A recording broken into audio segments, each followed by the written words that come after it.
Hey everybody. Today we're going to talk about a moral panic. A lot of times,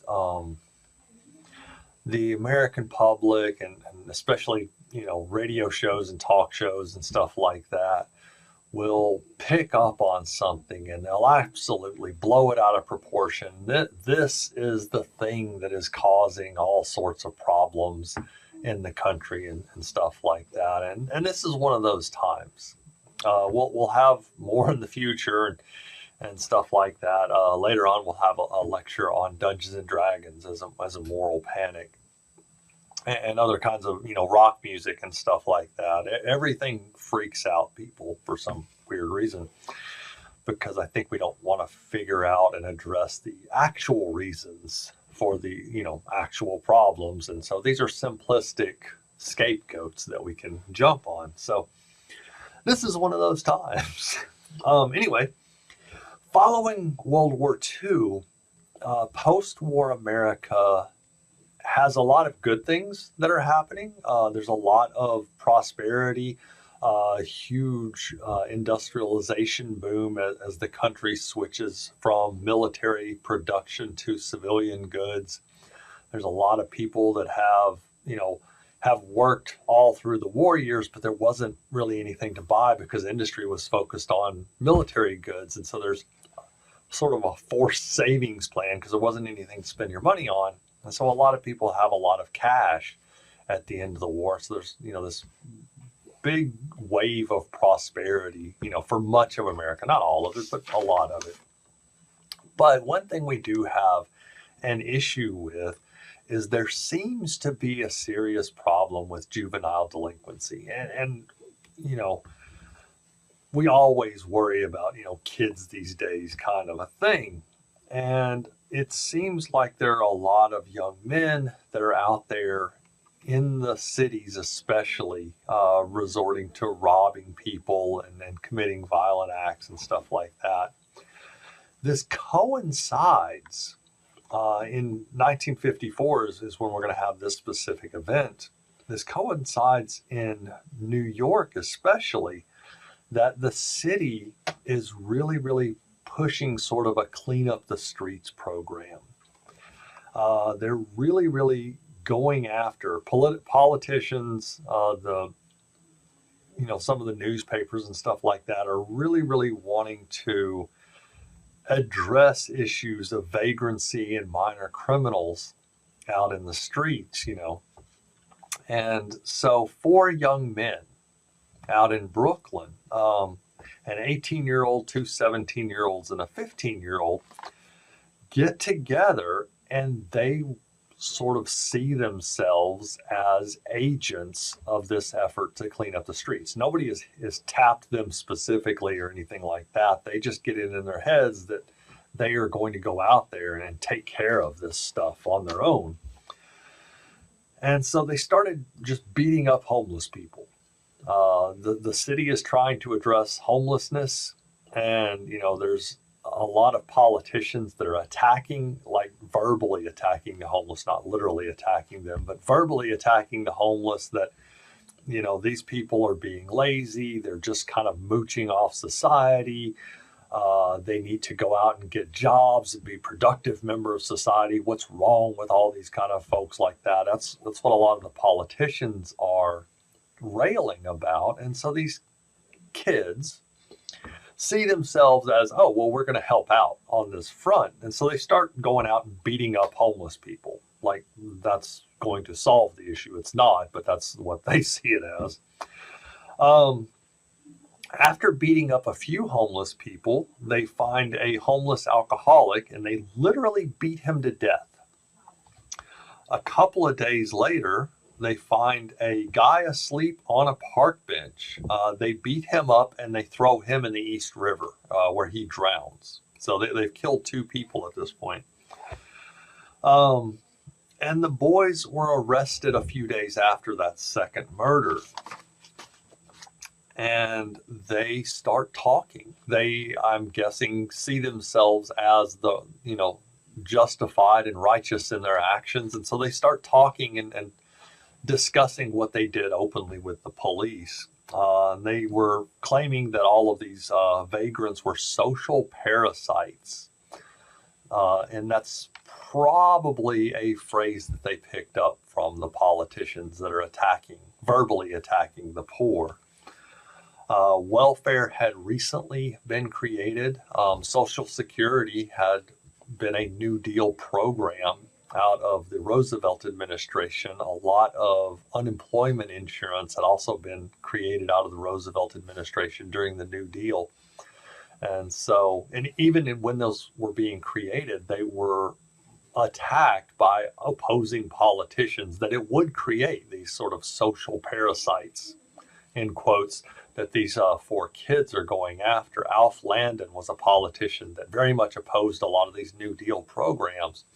And he was, claiming that we're just going to create a class of unemployed people is all we're doing by creating Social Security and all that kind of stuff. So right when we create, sort of social safety net programs, they're being attacked as socialism, communism, and things that are going to create this sort of permanently unemployed population.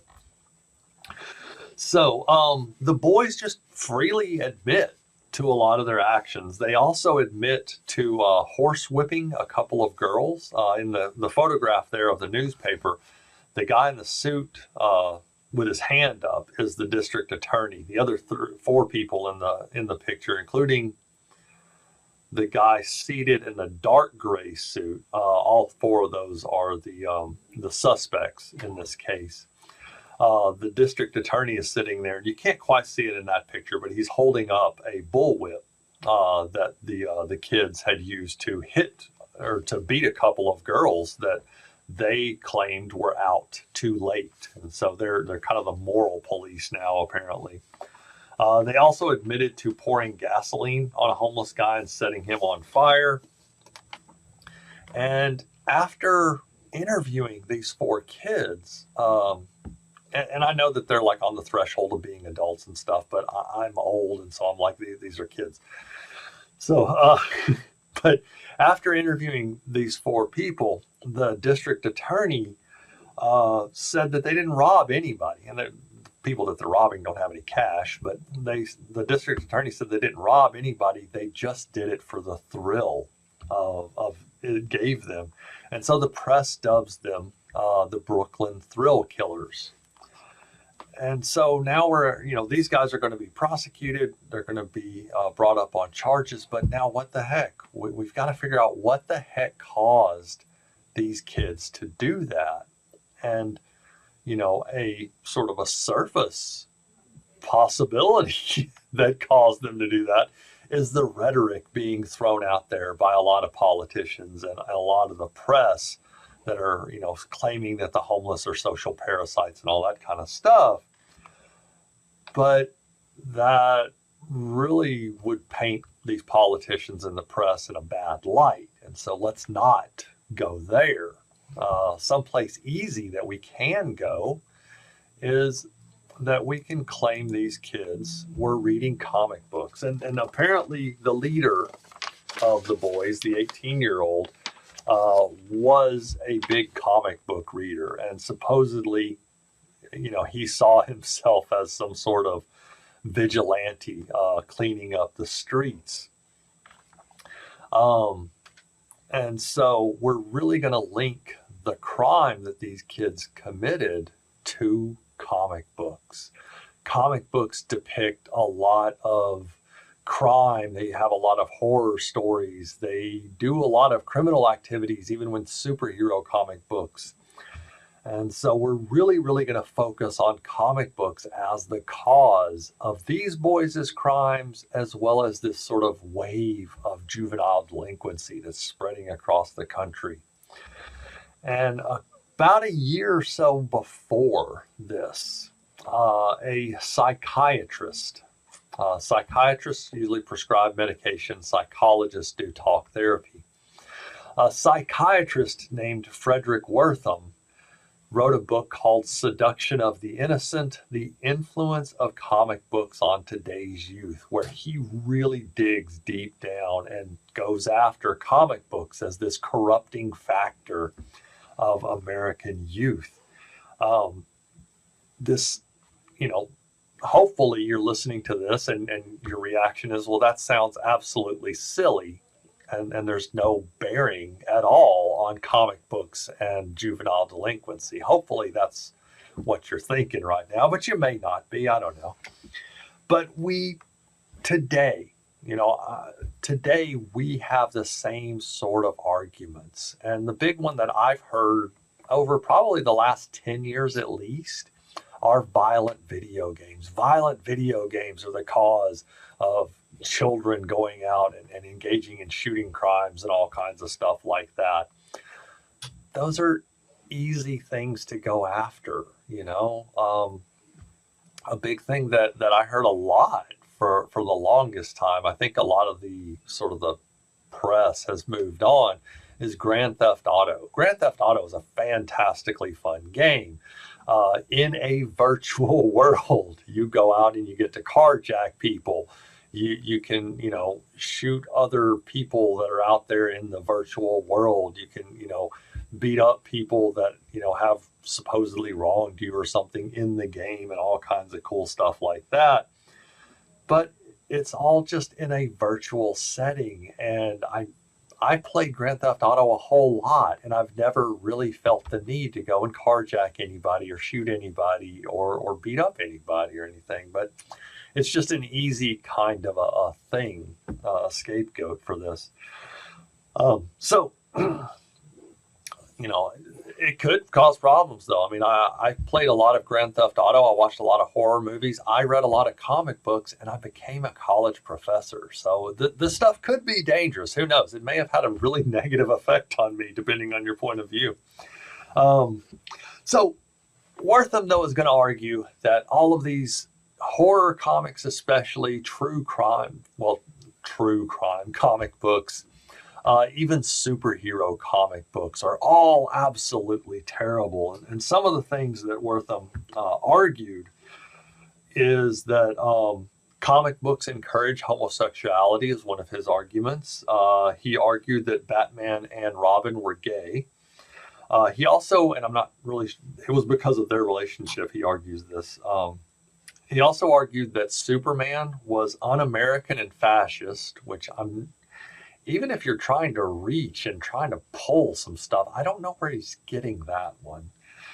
He claimed that Wonder Woman promoted bondage. Now, as an aside right here, Wonder Woman's creator and writer through the early years of that comic book title was a guy named William Moulton Marston.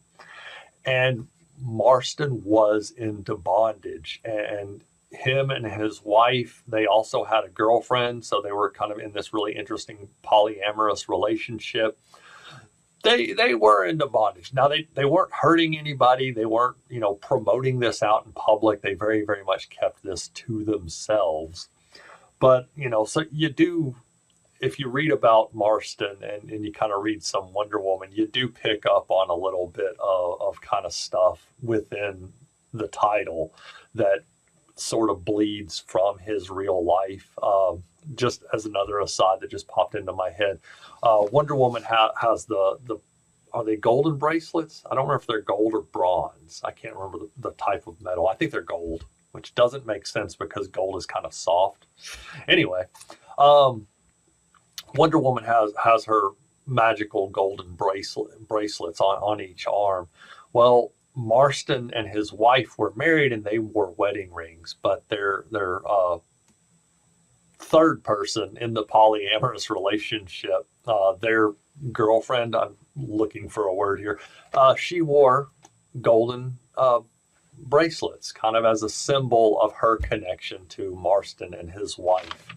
And so there are some kind of interesting connections from the title, from the Wonder Woman title, into Marston's actual real life. He also argued, Wortham, not Marston. Wortham also argued that, and this is weird, I don't understand where he's coming from, Wonder Woman was a lesbian because she was strong. Okay, I don't know where he's going there, but whatever. But here's a big thing. That book, Seduction of the Innocent, gets a lot of attention by the American public as well as American politicians.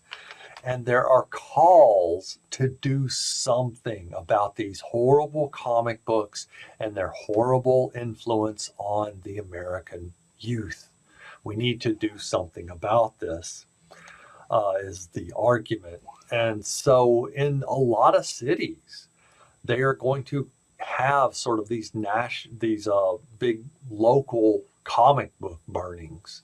The top picture there, with the group of kids around, is out of Binghamton, New York. I have saying that really wrong. The school kids there are encouraged to go out and collect comic books, and they're going to burn them in the schoolyard. There's another effort in the other picture to go on and do this. The City Council of Oklahoma City, the City Council of Houston, Texas, passed ordinances, local city ordinances, to ban true crime, comic books and horror comic books. There's another burning of comic books in Tulsa, Oklahoma as well. And so there's this big push to ban and destroy a lot of these comic book titles. So, Congress even gets involved in this. There are hearings before Congress. Wortham is called before Congress. He is going to testify before, you don't have to get this down, but it's the Senate Subcommittee on Juvenile Delinquency. And the committee is headed by a senator named Estes Kefauver out of Tennessee. Wortham is going to testify about the harmful effects of comics. He even compares the publishers to Hitler. He's very much in on this whole moral panic thing. It's absolutely terrible. Comics are just, of the devil or some kind of something. Now, super, super cool. Testifying sort of in the defense of comics is a guy named William Gaines, not related to me, although I would absolutely claim dude if he was related to me, but unfortunately we're not at all related. But testifying in the defense of comic books is William Gaines, and he inherited his comic book company from his dad, and this is EC Comics. Most of EC Comics' titles are horror comics. Haunt of Fear, Tales from the Crypt, The Vault of Horror, all those kind of stuff. He also has a lot of, crime comics and war comics, basically.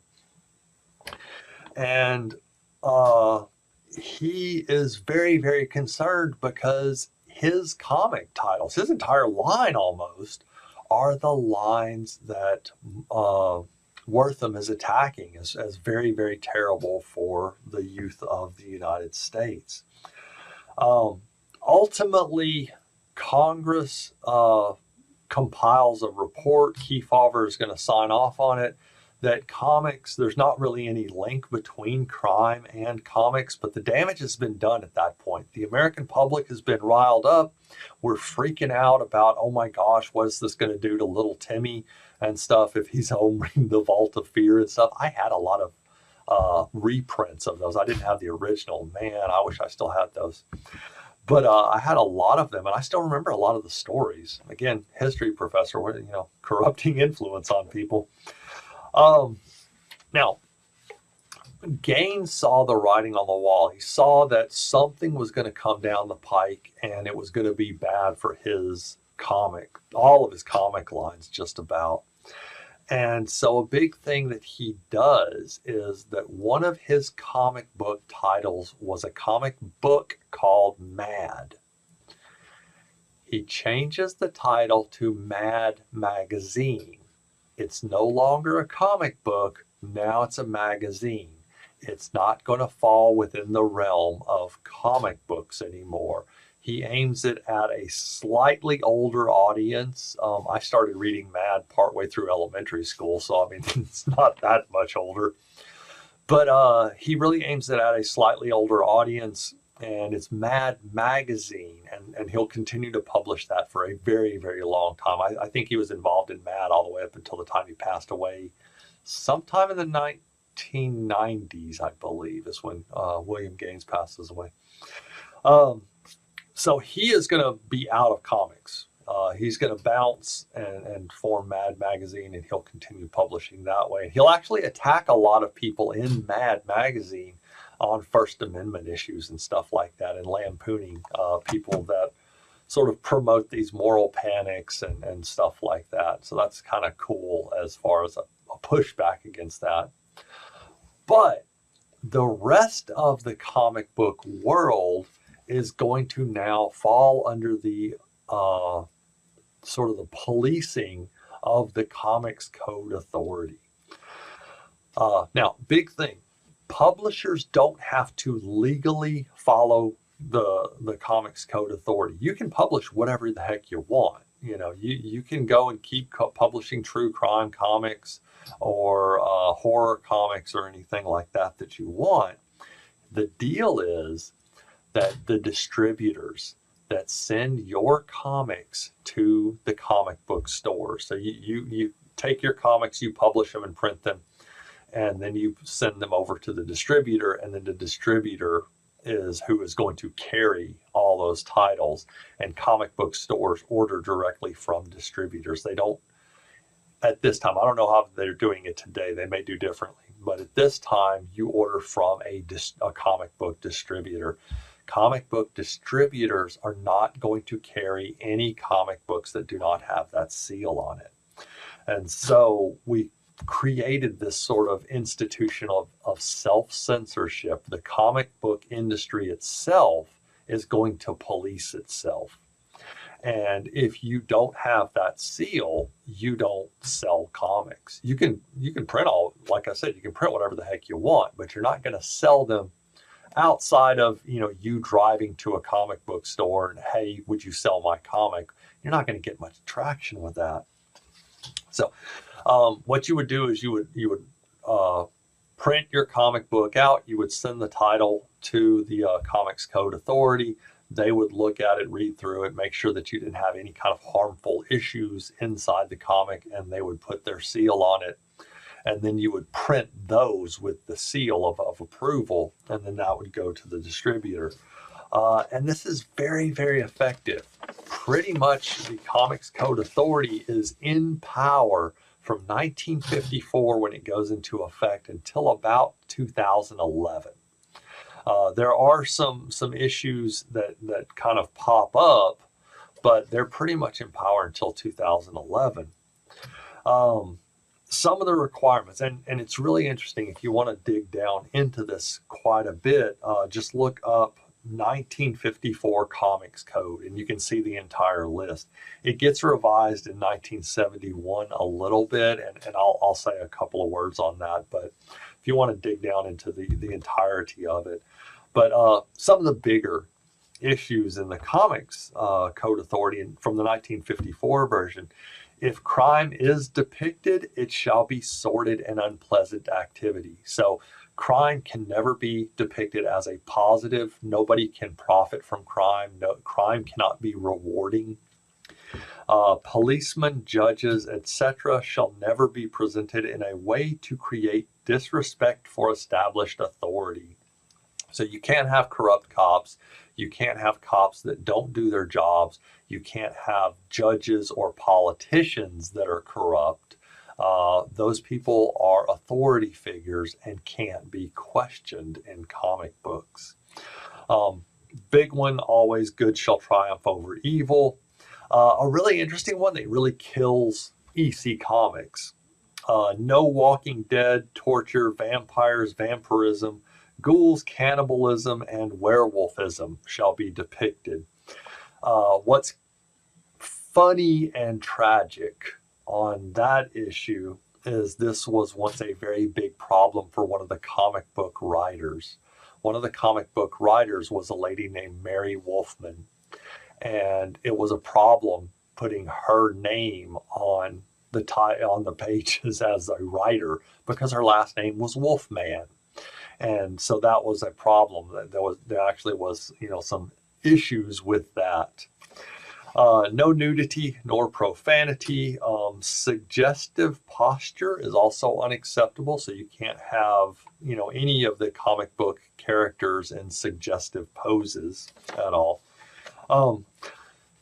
The list gets revised a little bit, like I said, in 71.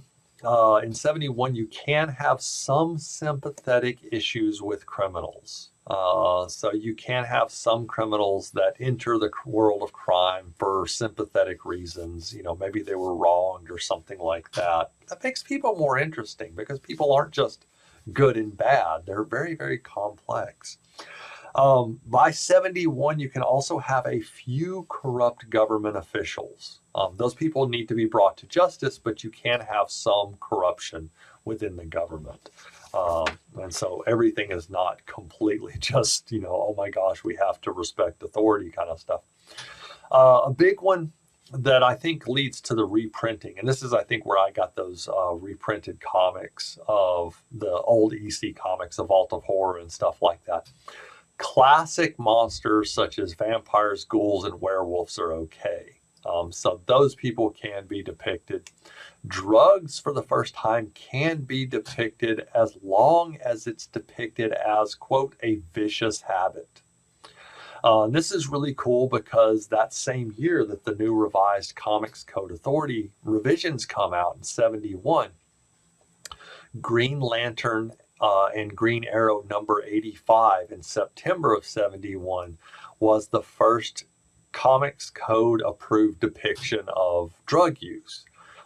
Green Arrow's sidekick, a guy named Speedy, was depicted on heroin, and it depicted him on heroin, but it was a really, really bad thing. And, heroin is really bad. Don't try heroin.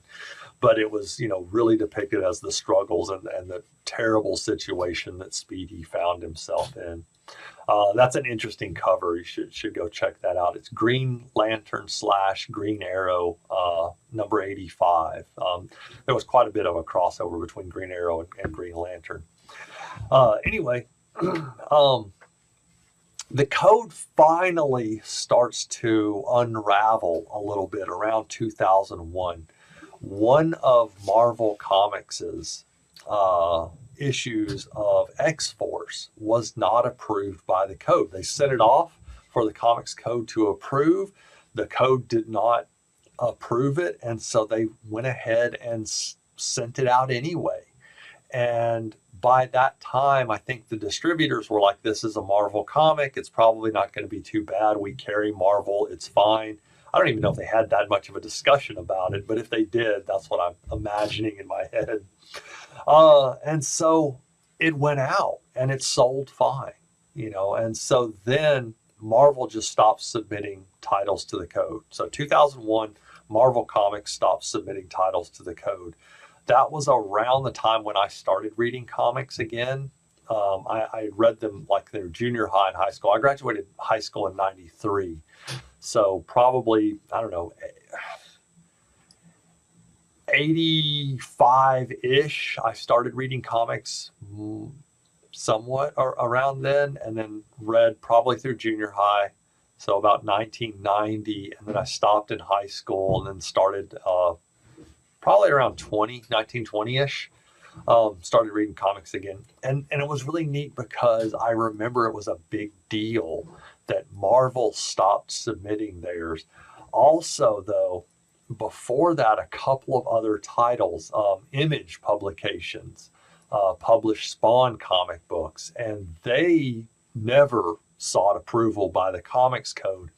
And it was a big discussion at the comic shop. You go in, and it was a big thing because everybody was like, oh my gosh, Image is not abiding by the Comics Code, and so they can publish whatever the heck they want. They can go anywhere that they want. And it was really, really cool. Spawn is a great comic title. I haven't read it in a long time, so they may have gone off the rails, but the original 1 through, 50 or so were really, really good. They're probably still good now, but I just haven't read them in a long time. So 2001, Marvel stopped submitting. 2010, other companies, other publishers stopped submitting titles to the code. Archie Comics. Archie Comics, if you've ever read Archie Comics, is very, very vanilla. It's just sort of teenagers running around dating each other and stuff like that. There's nothing untoward depicted in Archie Comics. They stopped submitting comics to the Comics Code, and their head writer, I think he's their head writer at the time, Mike Pellerito, said, quote, "We aren't going to start stuffing bodies into refrigerators anyway." And so Archie wasn't going to change anything. They were just removing a step. Finally, very recently, in kind of the historical world, in 2011, DC Comics they also stopped submitting comics to the Comics Code, and the code is now defunct. Nobody submits comics to them anymore.